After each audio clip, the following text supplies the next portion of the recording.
মা বলে ডাক দিতে মন চায় না। 24 বছর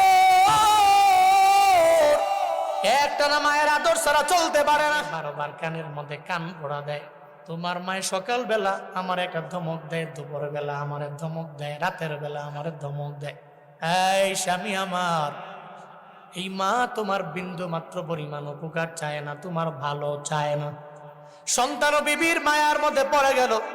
ফজরের নামাজের পরে এই ঠান্ডা পানি দিয়া মা এত সুন্দর করে সন্তানের জন্য পিঠা পুলি বানায় বারবার ছেলেরা ডাক দেয়, ছেলেরে আমার দরবারে আয় না।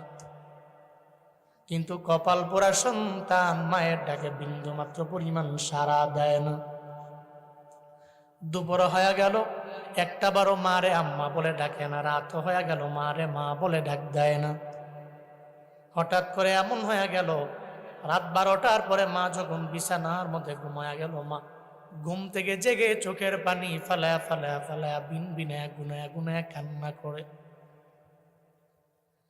পাশে স্বামী জিজ্ঞাসা করে, বিবি আমার, চোখের পানি ফালায়া কেন তুমি কান্না করো? এ গভীর রাতে কেন তুমি ঘুম থেকে জেগে গেলা, আমার জানাও না? মা ডেকে বলে, স্বামী আমার, যেই ছেলেটারে 25 বছর পর্যন্ত আমি লালন পালন করলাম, এত মায়া করে তারে বড় করলাম, আমি মা তারে 10টি মাস গর্ভে নিলাম। দুনিয়াতে আসার সময় আমি মা তার জন্য বালতি বড় রক্ত জমিনের মধ্যে ঝরাইলাম। একটা বারের জন্য আমি সন্তানটারে দুনিয়াতে আসতে গেলে কষ্ট পাবে, কষ্ট বেঁধে দেই নাই। যেই সন্তানের জন্য আমি মা, যখন সে আমার গর্ভের ভিতরে, আমি ডান কাঁধ থেকে বাম কাঁধে যেতে পারি নাই, বাম কাঁধ থেকে আমি ডান কাঁধের মধ্যে যেতে পারলাম না। আমার সন্তানের বড় কষ্ট হয়ে যাবে। ওই সন্তানের মায়া আমি মা কত পরিমাণে কষ্ট করলাম স্বামী আমার। কিন্তু কেমন জানি হয়ে গেল, সে শহর থেকে আসার পরে আমি মায়েরে মা বলে ডাক দেয় না।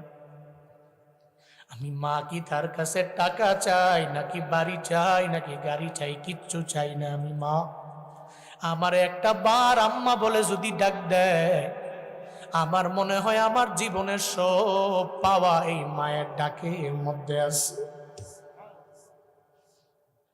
ও বড়ইয়ের যুবক, তোমার মা তোমার দরবারে টাকা চায় না। একটু যদি তুমি মায়ের মুখটা ভুইরা যদি আম্মা বলে ডাক দাও, মায়ের জীবনটা বড় ধন্য হয়ে যায়। সাবধান, জীবনে কোনোদিন মায়ের মনের মধ্যে আঘাত দেওয়া যাবে না রে বাপ। যেদিন মারা যাবে ওদিন তুমি চোখের পানি ফেলায় কান্না করলেও লাভ হবে।